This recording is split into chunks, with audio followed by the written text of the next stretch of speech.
네, 우리 오늘 주신 하나님의 말씀은 누가복음 11장 5절부터 8절입니다. 저와 함께 교독하시겠습니다. 제가 먼저 5절 읽습니다. 또 이르시되 너희 중에 누가 벗이 있는데 밤중에 그에게 가서 말하기를 벗이여 떡 세 덩이를 내게 구워 달라. 내 벗이 여행 중에 왔으나 내가 먹일 것이 없노라 하면 그가 안에서 대답하여 이르되 나를 괴롭게 하지 말라. 문이 이미 닫혔고 아이들이 나와 함께 침실에 누웠으니 일어나 네게 줄 수가 없노라 하겠느냐?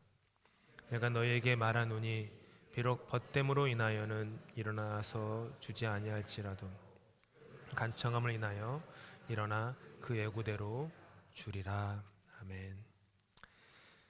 그 간청함을 인하여, 그 간청함을 인하여라고 해서 아마도 설교의 전체적인 초점은 기도에 대한 내용일 것이고요.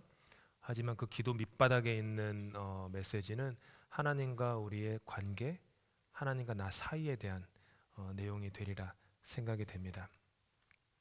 한자 성어 좀 갖고 왔습니다. 아중호화, 급응지, 무감지 완자, 위지 신의야. 영화배 때는요 제가 중국어를 읽었어요. 이거는 한국어 발음이잖아요. 뭐라고 어떻게든 기억도 안 나요. 제가 모르니까 아무튼 읽었어요. 뜻이 뭐냐면 밤중에 누가 나를 부르면 나는 곧장 달려간다.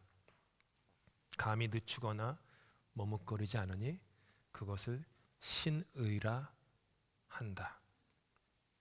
1500년 전 중국 남북조 시대 문인이었던 유신이 쓴 유자선집 제13권에 수록되어 있는 글입니다. 그 후에 한 1000년 정도 지난 후에 조선사회에서 그 실학사상에서 아주 중요하게 여기는 선비됨의 그 태도 이런 것으로 그 선비들의 문집이나 실학서적에 자주 인용되는 구절입니다.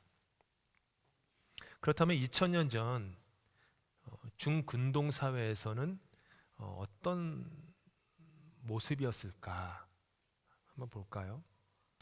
오늘 비유해 보시면 한 집주인이 있었습니다. 근데 밤중에 보니까 저녁 12시 그러니까 자정에 친구가 찾아온 거예요. 집으로. 친구가 찾아오면 대접을 해야 되는데 빵이 없는 겁니다. 성인이 먹을 수 있는 당시 빵의 양이 작은 빵 3조각이었거든요. 그래서 오늘 본문에서도 3조각을 달라 얘기하는 건데 먹다 남은 음식을 줘서도 안 되고 꼭 대접을 해야만 되는 것이 당시 중근동 사회의 당연한 풍습이었습니다. 할 수 없이 마을에 있는 건너편에 친구 집에 찾아갑니다. 자정이었어요. 미안하지만 excuse me 라는 말도 없이 대뜸 벗이여 먹을 것을 달라 얘기해요. 부탁을 받은 이웃집 친구는 주고 싶지 않습니다. 성가시죠. 각자 다르시겠지만은 누군가의 집에 몇 시 넘어서는 전화하지 말아야지라는 그 원칙들이 다 있으실 거예요. 어떤 분은 9시, 어떤 분은 10시 뭐 이렇게 있으실 거예요. 근데 이렇게 잠자던 친구는 응답하고 싶지 않죠. 당시 집 구조는 지금처럼 뭐 안방이 있고 건너방이 있고 이게 아니라요. 단칸방이었습니다. 모든 중근동 지역의 집 가옥 구조는 단칸방이었어요. 단칸방이 있고 방 바로 앞에 문이 있어요. 뭐 어디 가가지고 문이 따로 있는 게 아니라 바로 앞에 문이에요. 그리고 문은 이렇게 빗장으로 잠겨져 있어요. 철 빗장이죠. 그러니까 이 사람이 생각이 문은 잠겼고 아이들은 지금 내 옆에서 자고 있는데 내가 그 부탁을 들어주려고 일어나가지고 문을 잠가 놓은 가로대를 빼면 삐거덕 거리는 소음 때문에 식구들이 잠에서 깨니까 안 됩니다라고 말하고 싶은 게 목구멍까지 올라오는 거예요. 그런데 그렇게 하지 못합니다. 사랑 때문이었을까요? 우정 때문이었을까요? 아니요. 그렇게 해서는 안 되었기 때문입니다. 당시 중근동 사회를 지배하는 가장 중요한 일상생활의 철칙이 뭐였냐 하면은 명예와 수치의 문화였습니다. 영어로는 honor and shame이라고 해요. 명예와 수치 문화. 지금도 중근동 사회는 혹은 인도 같은 사회는 명예와 수치 문화가 중요합니다.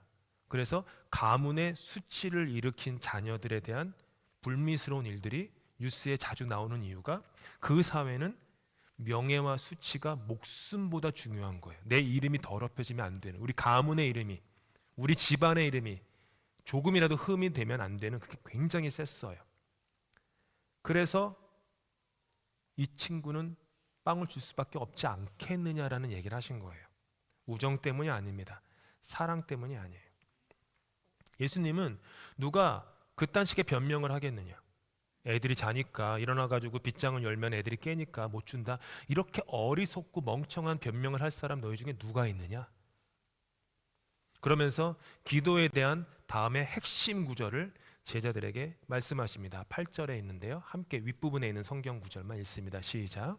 내가 너희에게 말하노니 비록 벗됨으로 인하여서는 일어나서 주지 아니할지라도 그 간청함을 인하여 일어나 그 요구대로 주리라. 자, 이제 우리가 당시 2000년 전에 예수님이 비유가 선포된 당시 시대 상황을 제가 간단하게 설명해 드렸어요. 근데 이 본문이 또 문제가 하나가 있어요. 이 본문에 대한 해석 때문에 기도가 좀 뒤틀려진 기도, 왜곡된 기도로 흘러간 면이 없지 않아 있어요. 여기 별표가 쳐 있는, 밑줄도 거 있는 간청함이라고 하는 단어 있어요. 간청함, 아나이데이아라고 하는 헬라어는요, 귀찮게 졸라대는 것, 혹은 persistence, 끈질기다, boldness, 담대하다, 혹은 audacity, 뭐 shameless audacity라고 하는데 뻔뻔스러울 정도로 대담한, 이런 단어예요. 그러니까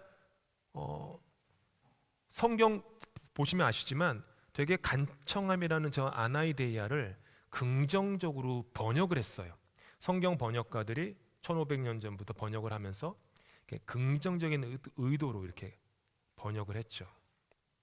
그러다 보니까 기도에 있어서 오해가 하나 생겨버리고 말았어요. 의도치 않게. 뭐냐 하면 이웃에게 우정 때문이 아니라도 내가 그 이웃에게 끈질기게 달라붙어서 졸라대고 또 졸라댐으로써 내가 원하는 목적을 달성할 수 있다면, 하물며 하나님께 끈질기게 하나님의 바지끄댕이를 붙잡고 졸라댐으로 말미암아 내가 원하는 기도의 목적을 이룰 수 있다라고 하는 그런 어떤 생각들이 기독교 안에 형성된 거예요. 여러분도 아마 그렇죠. 기도가 부족해서요. 제가 그 부족하단 말이 뭐죠? 간절하지 않아서요란 말이잖아요. 혹은 충분한 시간 동안 기도 안 했다는 얘기잖아요. 금식 안 했다는 뜻이잖아요. 내가 조금 더 간절하게 가슴을 찢고 더 오랜 시간 금식하면 기도했으면 하나님이 들어줬을 텐데, 이런 것. 그런데 2000년 전에 이 단어는요, 어느 한 곳에서도 긍정적인 의미로 쓰여진 적이 없습니다. 가장 오래된 구약 성경의 헬라어 번역판인 70인역이나 유대 역사서를 쓴 요세푸스의 서적이나 고대의 파피루스에 보면은요, 이 단어는 언제나 부정적이었습니다. 신앙 연구하는 사람들 중에 간혹 헬라어 단어 연구를 하기 위해서 어딘지는 기억이 안 나는데 캘리포니아에 있는 큰 데이터베이스가 있는데 거기 온라인으로 접속해서 당시 2000년 전 훨씬 전부터 고대의 중근동 지역에 중근동뿐만 아니라 전 세계 유럽 지역에 헬라어 성경을 포함한 헬라어 모든 문서가 데이터베이스화되어 있는 곳이 있어요. 그게 이제 TLG 데이터베이스라고 하는 건데 거기서 이제 마치 우리 여러분께서 구글에서 검색하시는 것처럼 거기 데이터베이스에 들어가서 단어 검색을 하면은 모든 헬라어 문집에 문헌에 나오는 그 단어가 다 그 인용구들이 다 나와요. 그래서 거기 가셔서 아나이데이아라는 검색어를 딱 치면 총 258번 나와요. 258번 나오는데 오늘 성경에 나오는 저 누가복음 11장 8절의 번역을 제외하고는 257번 다 부정적으로 번역해요. 다 부정적. 전부 다 예외 없이. 예를 들어 2세기에서 활동했던 로마 헬라 시대의 유명한 시인 중에 오피아노스가 있는데, 바다에서 사는 물고기 중에 무지개 놀래기라는 물고기가 있어요. 그 레인보우 레스라고 불리는 무지개 놀래기가 있는데, 그 무지개 놀래기를 이렇게 설명합니다. 여기에 이제 아나이데이아가 2번 나와요. 제가 따옴표 친 구절이에요. 그것들은 큰 떼를 이루어 가차없이 찌르면서 수확하는 사람을 성가시게 하고 자신들이 죽거나 수확하는 사람의 거무스름한 피를 맛보기까지 자신들의 부끄러운 모름을 누그러뜨리지 않고 파리들처럼 고집스럽게 추격하면서 어부를 공격한다. 그러니까 이게 뭐냐면, 여러분 캠핑 가셨을 때 정말 짜증나게 여러분을 괴롭히는 모기와 블랙플라이 같은, 진짜 막 성가시게 하는, 그렇게 묘사하는 단어예요. 이 단어가 예수님이 쓰신 단어가 그 단어예요. 한번 보세요. 그러면 자정에 일어난 친구에게 명예와 체면이 중요한 거예요. 한 집의 손님이 공동체 전체의 손님이에요. 따라서 이 친구의 요청을 거절하면 집주인은 마을의 또 다른 이웃에게로 가서 빵을 구할 것이고, 그러면은 잠자던 사람의 인색함이 마을 전체로 퍼집니다. 그 얘기 뭐죠? 이 거절한 친구가 이 친구가 수치를 당하는 거예요. 한국 표현으로 하면은 체면이 손상되는 거예요. 그리고 당신은 지금과도 같은 개인주의 사회가 아니라 공동체 사회였기 때문에 한 사람이 수치를 당하면 공동체 전체가 수치를 당한다고 했기 때문에 그 사람의 행동으로 말미암아 그 사람이 사는 마을 전체가 수치에 빠지는 거예요. 굉장히 무섭죠. 그게 굉장히 중요했어요. 그래서 예수님께서 말씀하시기를, 자다 일어난 너의 친구는 수치를 당치 않으려는 체면 때문에라도 집주인의 요청을 들어줄 거 아니냐? 즉, 어떤 친구가 비록 잠을 자고 있었고 아주 빈약하고 어설픈 핑계로 너를 물리치고 싶은 생각이 혹 들었을지라도 너와 그 사이의 우정 때문이 아니라 그 사람의 이름이 수치를 당하지 않게 하려는 마음 때문에 너의 요구에 응답할 것이다. 이게 이제 비유의 컨텍스트 해석이에요. 그렇다면 우리에게 있어서 이 비유는 기도와 연결해서, 하나님과 관계 연결해서 어떻게 해석해야 합니까? 중요한 건 이 비유가 바로 앞에 있는 예수님의 주기도문과 연결된 거예요. 주기도문을 하신 후에 주기도문에 대한 설명으로 이 비유를 하신 거예요. 주기도문의 첫 구절이 이렇습니다. 11장 2절에 아버지여 이름이 거룩히 여김을 받으시오며. 우리식으로 굳이 번역을 하면 하나님 아버지의 이름의 체면을 지키시오며, 이런 거예요. 하나님 아버지의 이름이 수치를 당치 않으시오며, 이 말이에요. 밤중에 잠자다가 일어난 이웃 친구에게 자신이 지켜야 할 내 이름의 명예가 있듯이 하나님께도 보존되어야 할 당신의 이름과 명성이 있다라는 거예요. 그리고 하나님께서는 당신 스스로 당신의 이름을 지키신다고 얘기를 해요. 이게 성경이 가지고 있는 창세기부터 요한계시까지 쭉 나오는, 하나님이 당신의 이름을 지키십니다. 우리가 어줍지 않게 나의 열심과 헌신과 봉사와 이런 지극정성의 노력으로 나로 말미암아 하나님의 이름이 명예롭게 지켜진다? 성경은 그런 말 하지 않습니다. 오늘 갖고 오지 않았지만 에스겔서나 또 선지서 보면은요, 하나님이 이렇게 말씀해요. 내가 나의 이름을 스스로 지키리라. 이렇게 계속 얘기하세요. 그러니까 신앙생활에 있어서 우리가 가장 오해하기 쉬운 게, 내가 하나님을 지킨다라고 하는 이상한 생각을 가질 때가 있는 거예요. 내가 하나님을 지키고, 내가 하나님을 보호해드리고, 내가 하나님의 진리를 수호하고, 나의 열심이, 나의 열정이, 나의 특심이 그렇게 한다. 근데 하나님은 그렇지 않으세요. 왜냐하면 하나님은 부족함이 없는 분이기 때문이에요. 어떻게 오해할지 모르지만 하나님은 저와 여러분의 봉사가 필요한 분이 아니세요.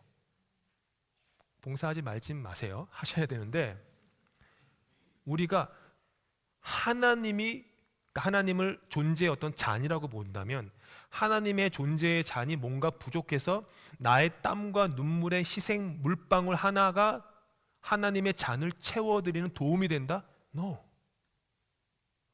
하나님은 자존하시는 분입니다. 전능하신 분이세요. 저와 여러분이 그분을 도와드리지 않아도 그분은 충분하세요. 우리가 섬기는 이유는 그분을 도와드림이 아니라 받은 은혜가 커서, 받은 용서가 너무 커서, 그래서 하나님께 섬기는 거지, 내가 뭐라고, 나 같은 인간이 뭐라고. 나의 정성 어린 간청의 기도는 참으로 소중합니다. 하지만 나의 정성과 지성과 치성이 하나님 이름의 명예를 지키는 지렛대는 아닙니다. 내가 하나님을 지켜드리는 것이 아니라 하나님이 당신 스스로 당신의 이름을 지키십니다. 내가 그분의 이름을 거룩히 하는 것이 아니라 그분께서 스스로 이름을 거룩히 하십니다. 하나님은 나의 정성과 지성과 치성에 따라서 이리저리 휘둘리는 분이 아니세요. 근데 우리는 그렇게 생각해요. 한국민족문화대백과사전, 책의 이름이 왜 이렇게 긴지 모르겠어요. 한국민족문화대백과사전에서는요, 치성이라는 단어에 대해서 이렇게 정의합니다. 정성이라고도 한다. 치성을 드린다, 정성을 드린다고 하는 것은 민간신앙적 의례를 말한다. 절에서 불공을 드리거나 산신에게 정성을 드리는 것을 치성이라고 하는데, 모두 소원을 이루고자 신에게 제물을 차려놓고 비는 것이거나 배례하는 것이다. 특히 자식을 얻고자 산신에게 비는 것을 산치성이라 하며, 백일간 하는 것을 백일치성이라 한다. 소원에 따라 입학을 위한 합격을 기원하는 것, 무사고 운전, 좋은 배필을 만날 것 등의 구체적인 소원을 가지고 정성을 들이면 소원 성취할 수 있다고 믿는 신앙이다. 지성이면 감천이라는 속담이 있지만 이러한 정성을 다하는 의례가 바로 치성이다. 대개는 쌀밥과 정화수, 그리고 약간의 반찬을 차려 축원, 덕담을 하고 빌거나 절하는 정도이다. 밥이 제물의 중심이기 때문에 밥을 말하는 녹음회를 붙여 녹음회 정성이라고 부르기도 한다.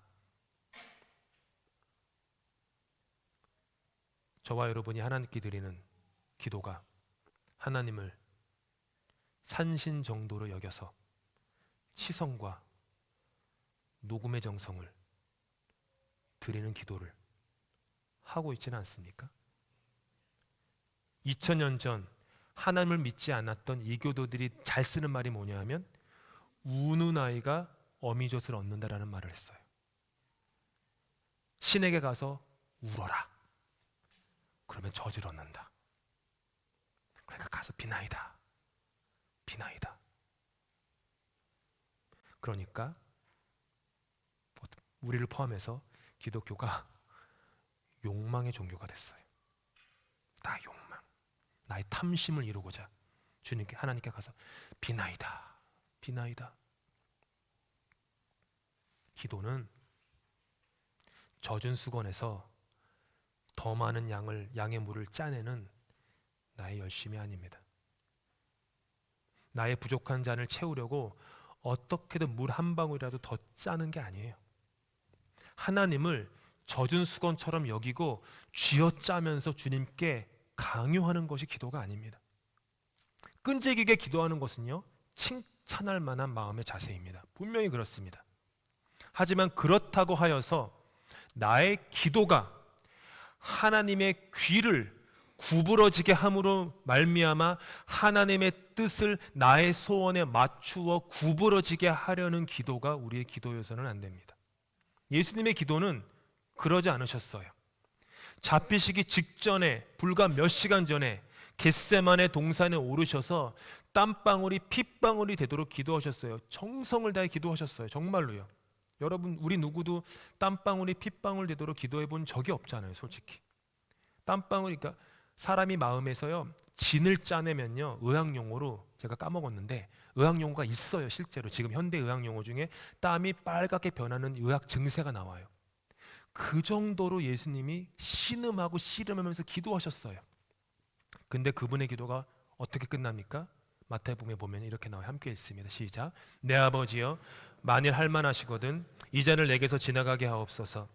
그러나 나의 원대로 마옵시고 아버지의 원대로 하옵소서. 아버지와의 관계, 아버지의 뜻 성취, 이것이 주님의 기도였습니다. 기도는 나와 하나님 사이의 관계입니다.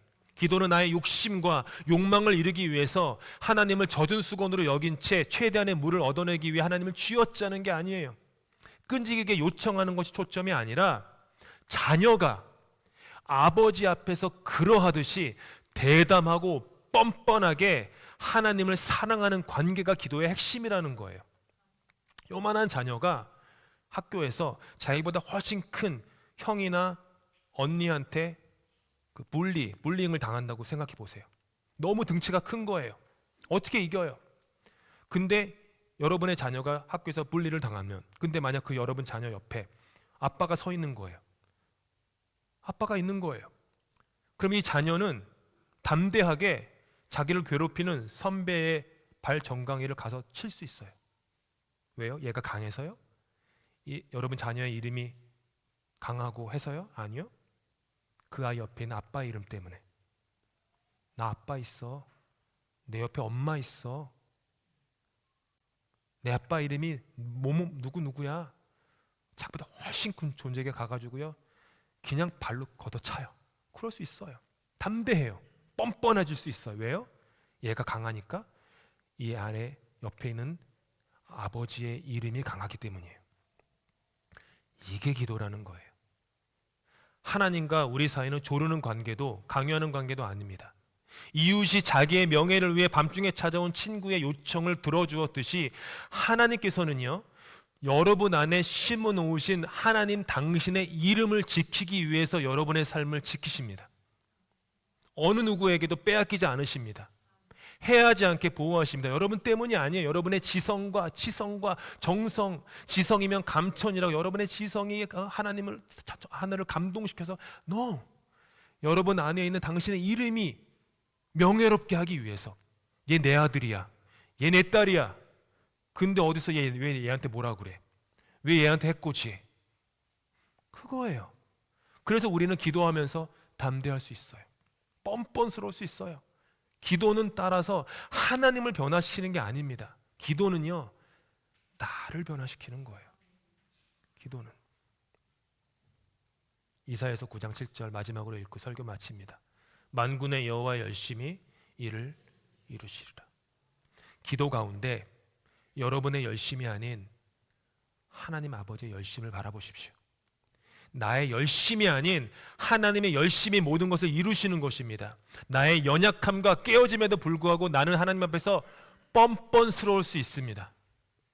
하나님의 열심히 내 삶 가운데 역사하고 계시니 나는 더 이상 나 때문이 아니라 나임에도 불구하고 어깨를 펴고 담대하게 용기를 가지고 걸어나갈 수가 있어요. 주님의 이름을 의지하십시오. 주님의 이름이 여러분과 함께 하십니다. 무엇이든지 하시고 어디든지 가시고 부딪히십시오. 세상이 여러분을 뭐라고 할지라도 여러분 선포하십시오. 나한테 왜 그래? 내 안에 하나님의 이름이 있어.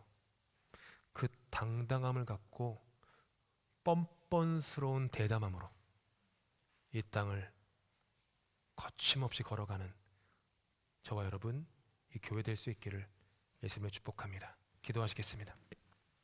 사랑과 은혜가 풍성하신 하나님 아버지, 저의 뜻이 아니라 아버지의 뜻에 머무르게 하시옵소서. 언제나 당신의 이름을 믿고 담대하게 기도하게 하시고 하나님 아버지의 열심을 바라보며 오늘도 걸어가게 하시옵소서. 예수 그리스도 이름으로 기도합니다. 아멘.